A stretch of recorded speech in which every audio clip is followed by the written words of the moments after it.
बच्चों नमस्ते, जय माता दी। देखिए हमने पिछले वीडियो में आपको रोले प्रमेय पढ़ाई थी, ठीक है। रोले प्रमेय हमने पिछले वीडियो में आपको पढ़ाई थी। अब हम आज आपको पढ़ा रहे हैं मध्यमान प्रमेय। मध्यमान प्रमेय को ही लैग्रांजे प्रमेय कहते हैं बच्चों, ये ध्यान रखना। चाहे क्वेश्चन में आ जाए लैग्रांजे प्रमेय लिख करके और चाहे आ जाए मध्यमान प्रमेय लिख करके, दोनों बात एक ही होती है। कहीं यदि कोई क्वेश्चन पूछा जाता है, जैसे आप पॉलिटेक्निक का टेस्ट दे रहे हैं, एनडीए का टेस्ट दे रहे हैं, इत्यादि किसी इंजीनियरिंग के टेस्ट दे रहे हैं, बड़े टेस्ट दे रहे हैं, अगर कहा जाए मध्यमान प्रमेय स्थापित कीजिए या लैग्रांजे प्रमेय स्थापित कीजिए, दोनों एक ही बातें होती हैं बच्चों। तो देखना ये क्या है, इसका नियम ये हम आपको बता रहे हैं। तो जैसे मान लीजिए कोई फलन है, मध्यमान प्रमेय है क्या? मध्यमान प्रमेय में जो बताया गणितज्ञ ने एफ ऑफ एक्स, ठीक है, बंद अंतराल a कामा b पर मध्यमान प्रमेय सत्यापित करेगा यदि, बच्चों फर्स्ट पार्ट नियम वही है, एफ ऑफ एक्स बंद अंतराल a कामा b पर सतत हो। जो अवकलनीय में था, जो रोले प्रमेय में था बच्चों, रोले प्रमेय का भी यही पहला पॉइंट था। और यहां क्या था? एफ ऑफ एक्स बंद अंतराल a कामा b पर रोले प्रमेय सत्यापित करेगा। तो पहला पॉइंट वहां भी यही था जो लैग्रांजे प्रमेय का है। जो मध्यमान प्रमेय का पहला पॉइंट था वो वहां भी पहला पॉइंट यही था। सेकेंड, एफ ऑफ एक्स खुले अंतराल a कामा b पर अवकलनीय है, ठीक है। अवकलनीय हो या अवकलनीय होना चाहिए, अवकलनीय हो तब मध्यमान प्रमेय सत्यापित होगी।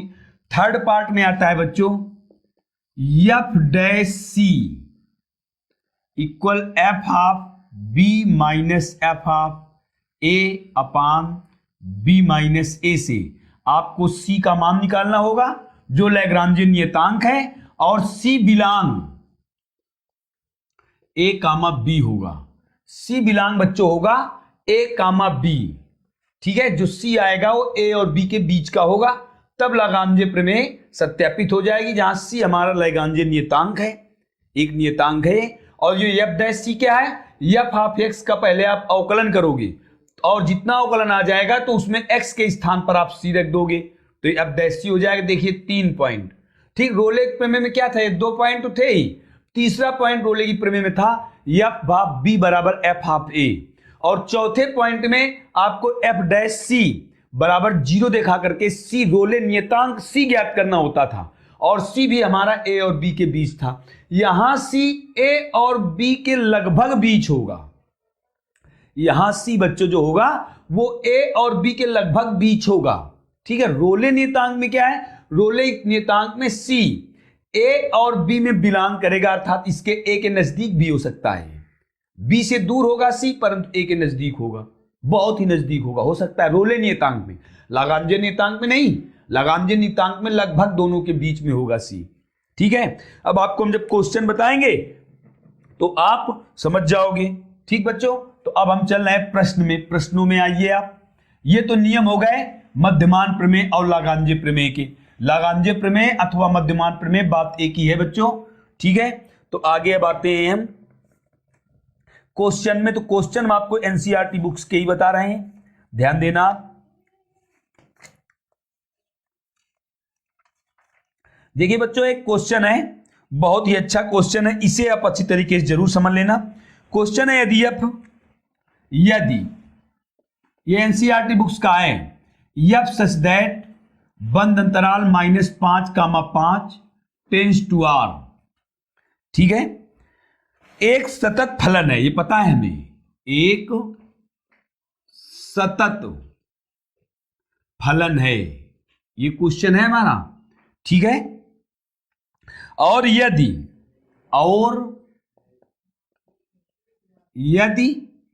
एफ डैश एक्स किसी भी बिंदु पर शून्य नहीं होता,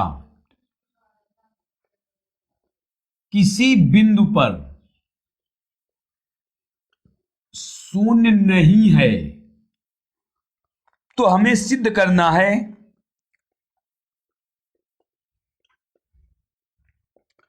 तो हमें सिद्ध करना है F dash -5 does not equal F dash 5। नहीं, एफ -5 डैश नहीं लगा बच्चों, क्वेश्चन में डैश नहीं है। हाँ, क्वेश्चन में डैश नहीं है बच्चों, ठीक है। तो अब आप देखिए, अब आप इसको कैसे लगाओगे ध्यान से देखना। ये क्वेश्चन बहुत अच्छा है, इसमें कहीं ना तो लिखा है क्वेश्चन में रोले प्रमेय सत्यापित करो, ना कहीं लिखा है लाग्रांज प्रमेय को सत्यापित करो। ये तो कहीं नहीं लिखा, तो आप इसे कैसे सिद्ध करोगे ये आपको देखना है, और हम ये आपको लगाना बता रहे हैं। इसी जगह से शुरुआत कर रहे हैं। देखिए बच्चों, इसका आंसर कैसे लिखोगे। आंसर ऐसे लिखोगे या शुरुआत करेंगे हम। मान लें, देखिए बंद अंतराल पर ये फलन हमारा सतत है, और जो फलन सतत है इसका मतलब तो ये अवकलनीय भी है। खुले अंतराल पर ये अवकलनीय हो जाएगा, क्योंकि यहां वास्तविक संख्या लिखी है। इसका जो परास है वास्तविक है, इस फलन का परास वास्तविक है।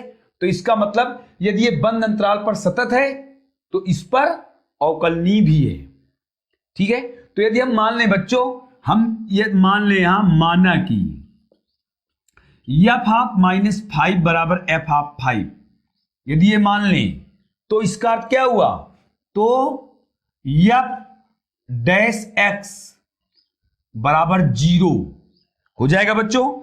f(x) बराबर 0 का अस्तित्व होगा, ठीक है, जहां x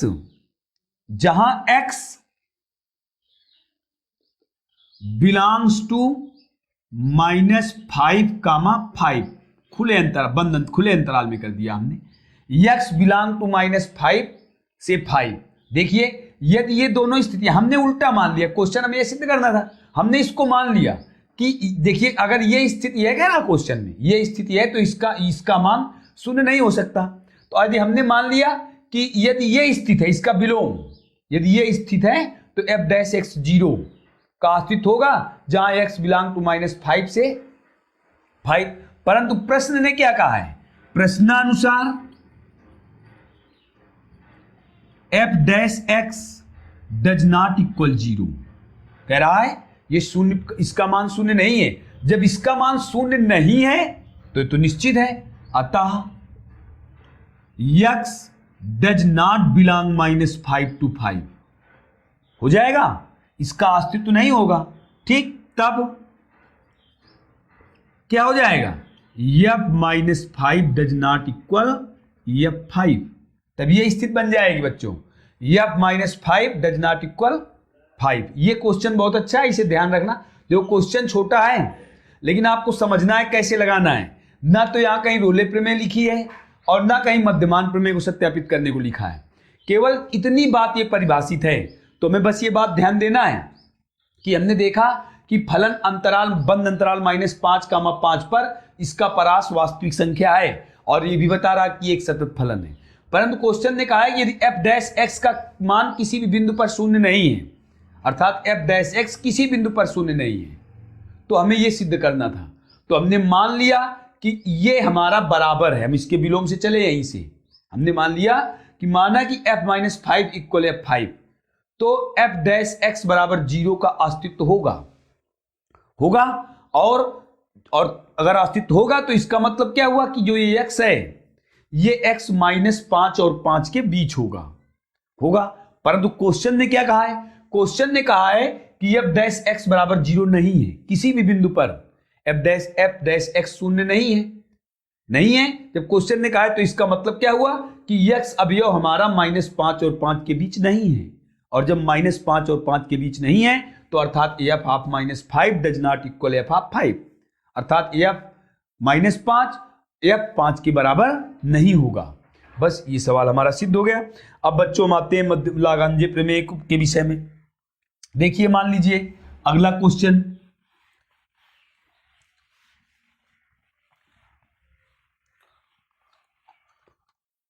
अगला क्वेश्चन है बच्चों, मान लीजिए है कोई फलन इस प्रकार से दिया हुआ है, फर्स्ट क्वेश्चन है, f(x) महत्तम फलन x, ठीक है, और क्या है, बंद जहां x बिलोंग दिया हुआ है 5,9 पर मध्यमान प्रमेय सत्यापित करो।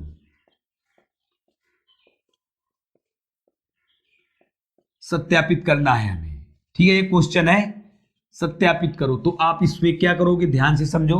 हमने आपको पिछले वीडियो में जब रोले की प्रमेय पढ़ाई थी तो हमने आपको लिख के बताया था, लिख करके बताया था कि कौन से फलन किस अंतरालों पर अवकलनीय होते हैं, सतत होते हैं, सब बताया था।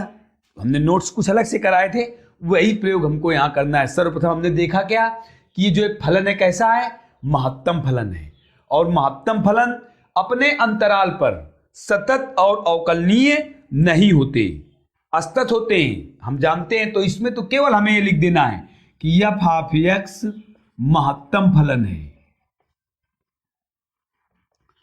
अतः पूर्णांकों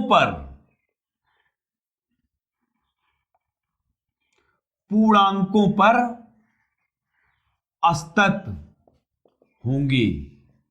ये पूर्णांकों पर असतत होंगे, सतत पूर्णांकों के मानों के लिए असतत होंगे, सतत नहीं होंगे। और जब सतत नहीं होंगे तो इसका मतलब इसमें मध्यमान प्रमेय सत्यापित नहीं होगी। अतः मध्यमान प्रमेय सत्यापित नहीं है, इसमें मध्यमान प्रमेय सत्यापित नहीं होगी। ठीक है बच्चों, यदि ये महत्तम फलन, कोई भी राशि यहां लिखी हो, यदि वो महत्तम फलन से परिभाषित है तो पूर्णांकों के लिए सदैव असतत होते हैं, और यदि पूर्णांकों के लिए असतत हैं तो उसमें मध्यमान प्रमेय हो चाहे रोले प्रमेय हो, रोले प्रमेय भी सत्यापित नहीं होगी, क्योंकि सतत होना अति आवश्यक है, अवकलनीय होना दोनों के लिए अति आवश्यक है। रोले प्रमेय में एफ ऑफ ए बराबर एफ ऑफ बी दिखाना होता है, मध्यमान प्रमेय में नहीं दिखाना होता है। ठीक है, अब एक ही बात देखिए, अगला क्वेश्चन है, अब इसमें देखो, अगला क्वेश्चन हम आपको बता रहे हैं, इसमें भी मध्यमान प्रमेय सत्यापित करनी है। तो देखिए आप, एफ ऑफ एक्स बराबर 1 माइनस एक्स स्क्वायर और x बिलोंग्स टू है -1,2 है, x बिलोंग टू 1,2 पर हमें रोले प्रमेय सत्यापित, मध्यमान प्रमेय सत्यापित करनी है बच्चों इसमें। तो आप देखिए मध्यमान प्रमेय कैसे सत्यापित करोगे। सर्वप्रथम आपने क्या देखा, सर्वप्रथम ये क्वेश्चन है बच्चों हमारा, सर्वप्रथम हमने क्या देखा, number first, F of X बहुपदी फलन है,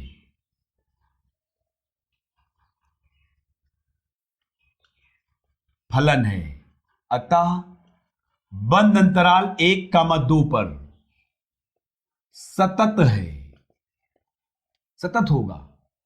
ठीक, अब आप ये समझो कि आप ये कैसे पहचान करोगे कोई फलन बहुपदी है या नहीं। ठीक है, तो जिन फलनों में चर राशि की घातें पूर्णांक होती हैं, जिन फलनों में चर राशि की घातें व्यंजक के रूप में हो और पूर्णांक हो, वे फलन बहुपदी फलन होते हैं। जिन फलनों में चर राशि की घातें पूर्णांक हो, ठीक है, वे फलन बहुपदी फलन होते हैं। ठीक है, फिर इसके बाद number second, F of X बहुपदी फलन है, अतः खुले अंतराल 1,2 पर अवकलनीय है। हो गया बच्चों ये।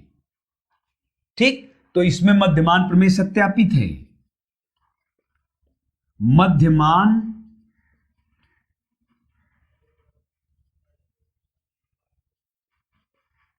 प्रमेय सत्यापित होगी। जब मध्यमान प्रमेय सत्यापित होगी तो बच्चों हमें क्या करना है, सर्वप्रथम इसका आपको अवकलन कर देना है। 1 माइनस एक्स स्क्वायर किया हमने अवकलन, एफ डैश एक्स बराबर क्या आया, 0 माइनस 2x आया बच्चों। ठीक है, अब आपको सूत्र में रखना है, तो सूत्र क्या होता है, एफ डैश सी बराबर F of B minus F of A upon B minus A, ये होता है। तो एफ डैश सी आप देखिए इसमें रख दीजिए आप, एफ ऑफ एफ डैश सी रखोगे तो आप चाहिए यही निकाल लीजिए, ये हो जाएगा -2c, या आप नहीं निकालते हैं ये एक्स लिखा रहने, यहां सीधे मान रख दीजिए। देखिए एफ डैश सी है तो हमें डैश डैश यहां फलन में है, तो एक्स के स्थान पर यहां क्या है, सी है, तो आप यहां सी रख दोगे -2c। फिर एफ हाफ बी, देखिए यहां डैश नहीं है, एफ हाफ बी, बी कहां है बच्चों, ये है, बी 2 है, और किस में रखना है हमें, फलन में रखना है, रखो, कोष्टक लगाया 1 - 2 का स्क्वायर, फिर कोष्टक लगाया, ए कितना है, 1 है, तो 1 - 1 का स्क्वायर अपान 2 - 1 कर दिया, हल करो -2c, यहां क्या बचेगा -3, और बच्चों यहां शून्य हो जाएगा, बटे यहां क्या बचा -1, तो -1 कट जाएगा, +1 हो जाएगा, देखिए हो जाएगा ये, तो कितना आया, माइनस माइनस प्लस हुआ, देखिए आप भाई 1 - 2 का स्क्वायर, 2 का स्क्वायर 4 होता है, कितना आ जाएगा -3 आ जाएगा, और यहां कितना 2 - 1 प्लस का 1 होगा बच्चों, तो ये माइनस माइनस प्लस हो गया, c बराबर कितना हुआ 3/2, अर्थात कितना आया 1.5 आया, और आप देखिए 1.5 1 और 2 के ठीक मध्य में है, बिलोंग्स टू 1,2 सत्यापित हो गई, यही हमारी लैग्रांजे प्रमेय सत्यापित है, अतः लैग्रांजे प्रमेय सत्यापित होती है। यहां लिख दोगे आप, c का मान भी हमारा इसके बीच आना चाहिए, तो हम लिख देंगे c खुले अंतराल कर दो या बंद अंतराल कर दो, कोई प्रॉब्लम नहीं, ऐसे भी लिख सकते हो इसे, इसके बीच सत्यापित है, अतः लैग्रांजे प्रमेय मध्यमान प्रमेय सत्यापित है, यहां लिख दोगे, अतः c बराबर 3/2 पर लैग्रांजे प्रमेय सत्यापित है। बच्चों इस प्रकार से, इस प्रयोग से हम लैग्रांजे प्रमेय भी लगाते हैं, तो इस प्रकार से हमने आपको रोले प्रमेय भी बताई दी और लैग्रांजे प्रमेय भी। एक बात हम आपको और बताना चाहते हैं कि इस बार की बोर्ड परीक्षा में बच्चों लैग्रांजे प्रमेय और रोले प्रमेय नहीं पूछी जाएंगी, तुम्हारे कोर्स से हटी हुई हैं, लेकिन हमने ये क्यों आपको बताया, हमने इसलिए बताया कि आपको केवल इंटर की परीक्षा नहीं देनी है, आपको आगे पॉलिटेक्निक एनडीए इत्यादि के टेस्ट देने हैं, उन टेस्टों में ये प्रमेय पूछी जा सकती है, इसलिए हमने आपको ये बताया बच्चों, बहुत अच्छी तरीके से इन्हें समझ लेना, ना कुछ करना तो कम से कम इनके नियम और एग्जाम्पल जरूर समझ लेना, ठीक है, और फिर जब इंटर कर चुकना तब इनको नीचे पढ़ लेना, ठीक बच्चों, तब तक के लिए जय हिंद जय भारत।